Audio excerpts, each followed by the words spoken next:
Ya, pemirsa, karena hal ini masih menunggu putusan dari MK tepatnya, apakah nantinya kita akan mendapat persyaratan untuk menjadi cawapres lebih mudah dibandingkan sebelumnya. Itu yang akan saya bahas di Apa Kabar Indonesia Malam, karena kita tahu sebagai gugatan ini diarahkan kepada siapa. Tentunya nama Gibran yang digadang-gadang menjadi sosok bacawa pres muda terkuat yang nanti akan digadang-gadang juga berpasangan dengan Prabowo, bukan Ganjar, satu partainya, pemirsa. Nanti saya akan berbincang dengan pengamat politik kita, tapi langsung saja saya akan bertanya kepada perwakilan dari PDIP, Bang Johan Budi. Assalamualaikum warahmatullahi wabarakatuh, Bang. Selamat malam. Waalaikumsalam warahmatullahi wabarakatuh. Selamat malam, Caca. Baik, Bang, ini kita harap-harap cemas. Kalau saya sih agak sedikit deg-degan, mungkin ini juga suasana kebatinan dari masyarakat Indonesia menanti putusan. Dari PDIP sendiri kemudian bagaimana ini suasana kebatinan, bahkan juga positioningnya, karena memang begitu banyak berpikir atau juga beranggapan dengan gugatan ini nanti dikabulkan, ya sudah, arahannya ini hanya untuk memuluskan langkah Gibran menjadi cawapres. Gini, saya mewakili kader PDI Perjuangan ya. Saya tidak mewakili DPP PDI Perjuangan karena segala sesuatu yang memutuskan apakah berkaitan dengan cawapres Pilpres 2024 itu ada di tangan Bu Megawati Soekarnoputri dan juga jajaran yang ada di pengurus DPP. Saya sebagai sesama kader PDIP, PDI Perjuangan, Mas Gibran juga sama sebagai kader PDI Perjuangan. Saya kira tidak ada hal yang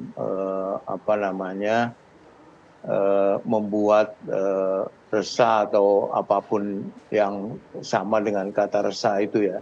Berkali-kali kalau kita melihat apa yang disampaikan oleh Mbak Puan bahwa semua punya peluang, semua punya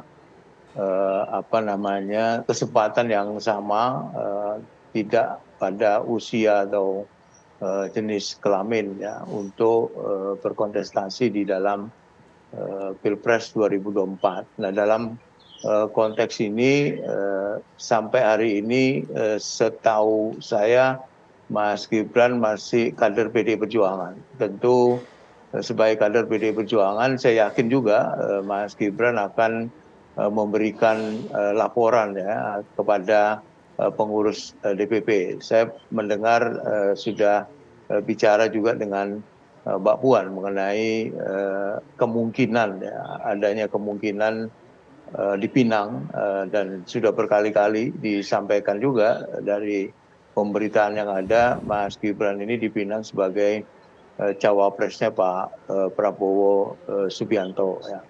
Tapi tentu ini sangat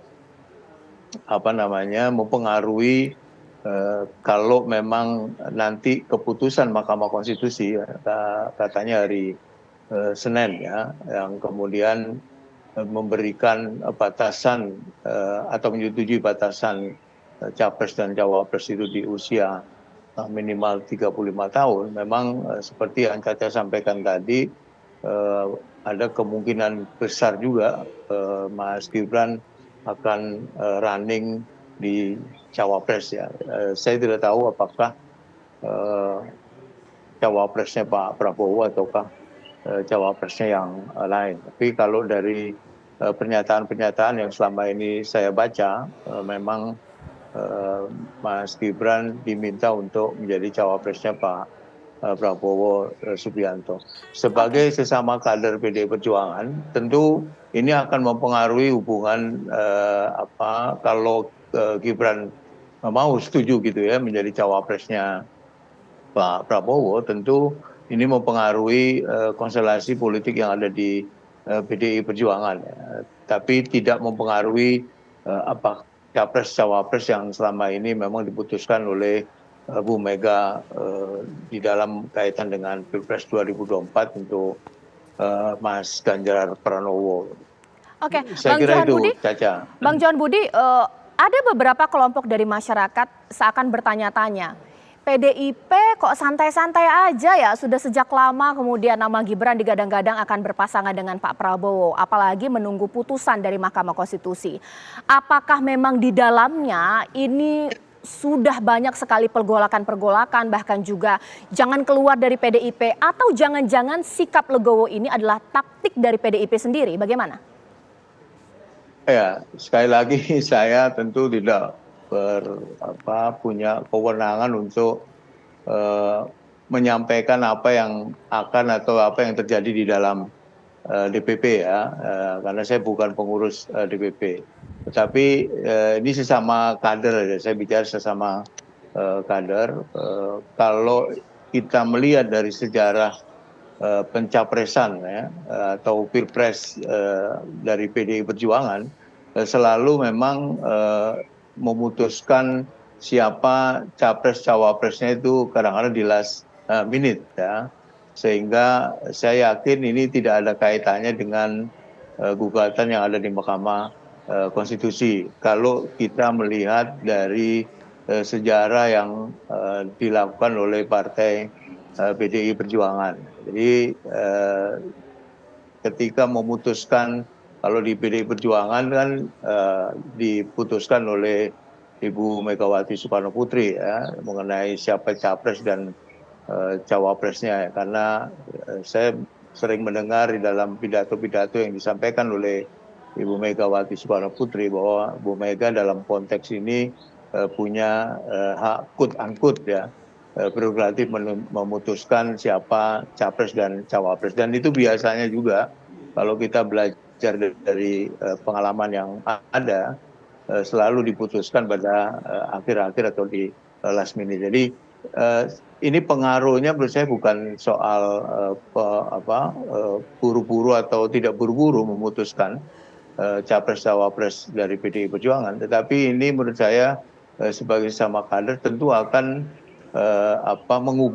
mengubah peta hubungan PDI Perjuangan, tidak hanya kepada Mas Gibran sebagai kader PDI Perjuangan, tapi juga kepada Pak Presiden Jokowi yang menjadi kader PDI Perjuangan. Nah, kalau misalnya Mas Gibran ini akhirnya menyetujui ya, kalau MK setuju usia 35 tahun dan kemudian Mas Gibran setuju untuk atau menerima tawaran Pak Prabowo Subianto sebagai cawapresnya, ini tentu akan mengubah pola hubungan ya, tapi bukan tidak mengubah apa yang menjadi putusan capres cawapres yang ada di partai. Menurut saya itu.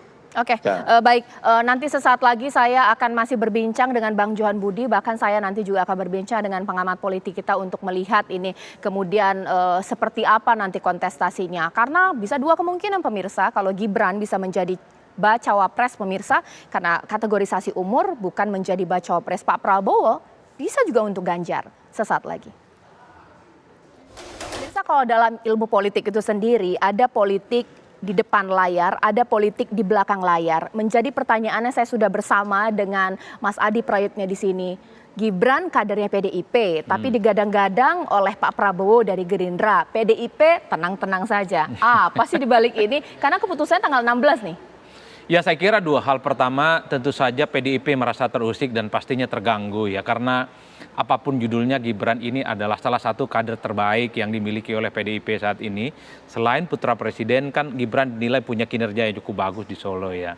Di PDIP adalah partai politik yang menurut saya cukup strict menegakkan disiplin partai.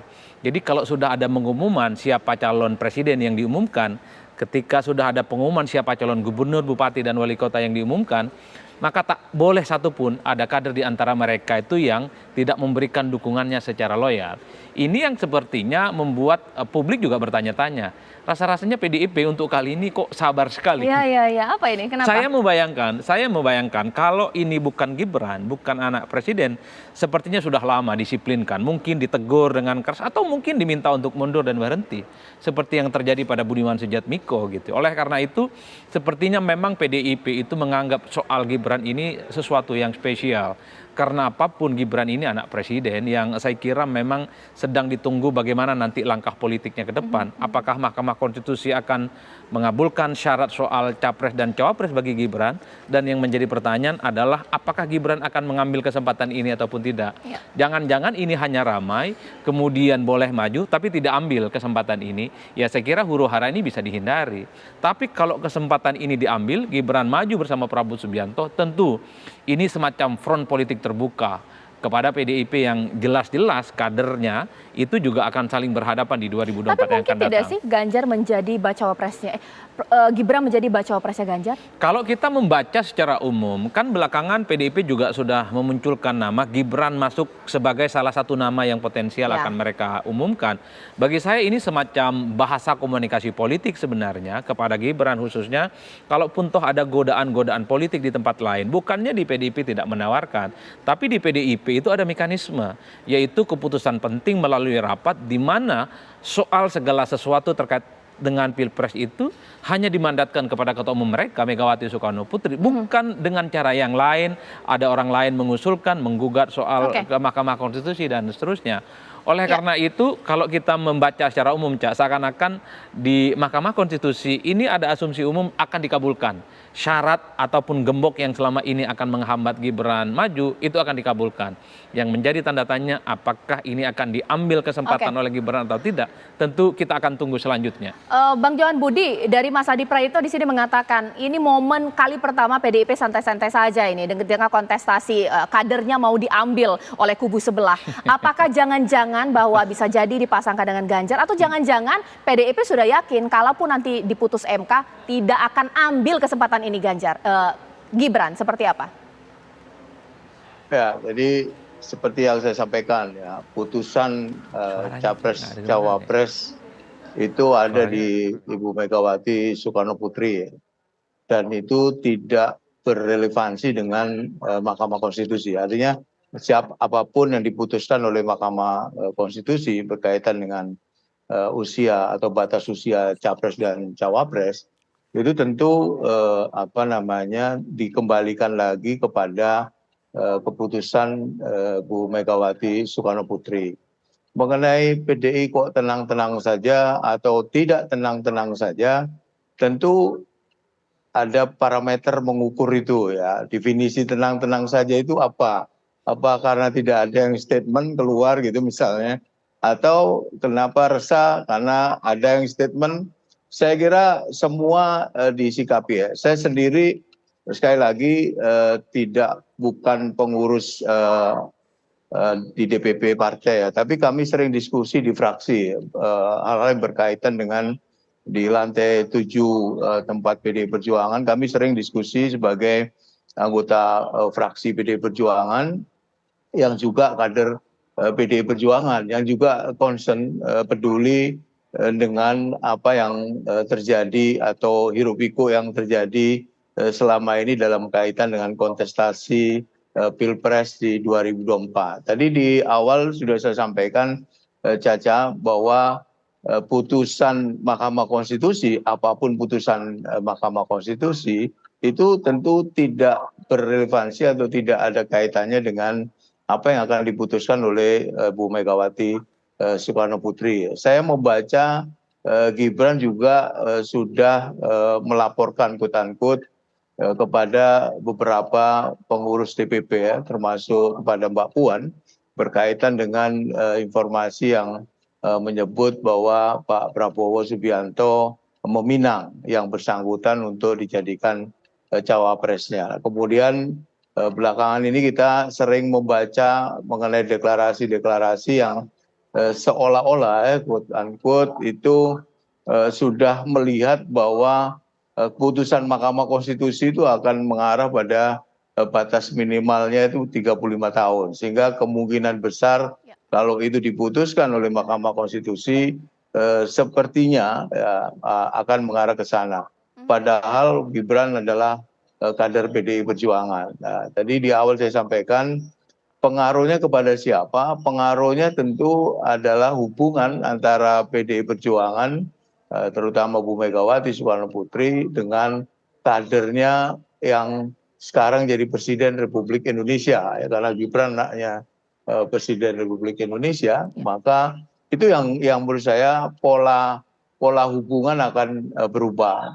Mengarah ke mana saya tidak tahu, tapi itu pasti akan mengubah pola hubungan antara Presiden Jokowi dengan PDI Perjuangan, terutama dengan Bu Megawati Soekarno Putri. Mbak Puan beberapa kali juga menyampaikan ya bahwa Gibran ini juga salah satu sebenarnya yang bisa punya potensi untuk menjadi cawapresnya Ganjar Pranowo. Gitu. Apakah itu nanti akan terwujud atau tidak? Seperti yang tadi disampaikan oleh Caca, saya tidak tahu ya, karena itu tadi putusan ada di Bu Megawati Soekarno Putri.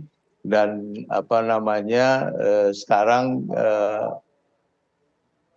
resah atau tidak resah itu ya saya kira nggak bisa diukur karena nggak ada yang ramai di media kemudian PDI tenang-tenang saja atau sebaliknya karena ada yang statement kemudian PDI Perjuangan resah. Jadi ukurannya saya kira tidak itu ya. Baik, ya terakhir mungkin di sini Mas Adi Prayitno, ini bukan soal Pilpres 2024 tapi penolakan dan kritik begitu tajam dengan gugatan batas usia. Jikalau ini nanti dikabulkan, konsekuensi terbesar apa? Mengingat adik ipar Presiden Joko Widodo yang saat ini memimpin lembaga tersebut. Ya saya kira memang ini sangat terkait dengan kredibilitas Mahkamah Konstitusi ya untuk memutuskan apakah gugatan-gugatan yang muncul ke mereka ini harus dibaca sebagai bagian dari kepentingan politik, tidak ansih hanya sebatas persoalan hukum. Kalau gugatan ambang batas syarat pencapresan minimum itu dikabulkan, publik juga bertanya bagaimana dengan gugatan soal gugatan bahwa batas maksimal capres itu 70 tahun. Itu kan juga ditanyakan. Ya. Logika sederhananya, kalau gugatan ambang batas minimum syarat pencapresan tidak lagi 40, tapi 35 tahun itu boleh, tentu orang bertanya bagaimana gugatan maksimal 70 tahun boleh maju, di luar 70 tahun maka tak boleh maju, itu kan juga menjadi tanda tanya. Oleh karena itu Mahkamah Konstitusi pastinya sadar betul dengan posisinya saat ini yang menjadi sorotan semua kalangan, di mana keputusannya ini pastinya itu ditarik hanya demi kepentingan Pilpres 2024 yang akan datang. Rasa-rasanya publik berkesimpulan Mahkamah Konstitusi itu sangat mungkin mengabulkan ambang batas umur bukan lagi 40 tahun. Itulah kemudian ada kesempatan di mana Gibran bisa maju berdampingan dengan Prabowo Subianto, bukan dengan yang lain. Ya. Nah inilah yang kemudian menjadi ramai. Kalau kemudian Gibran secara terbuka menyatakan menolak apapun keputusan Mahkamah Konstitusi, menolak maju di Pilpres 2024, maka kegaduhan ini saya kira akan bisa dihindari, Cak. Baik, ini masih tanggal 11, keputusan tanggal 16, kita tunggu saja nanti apa keputusan dari MK. Terima kasih Mas Adi Pray, terima kasih.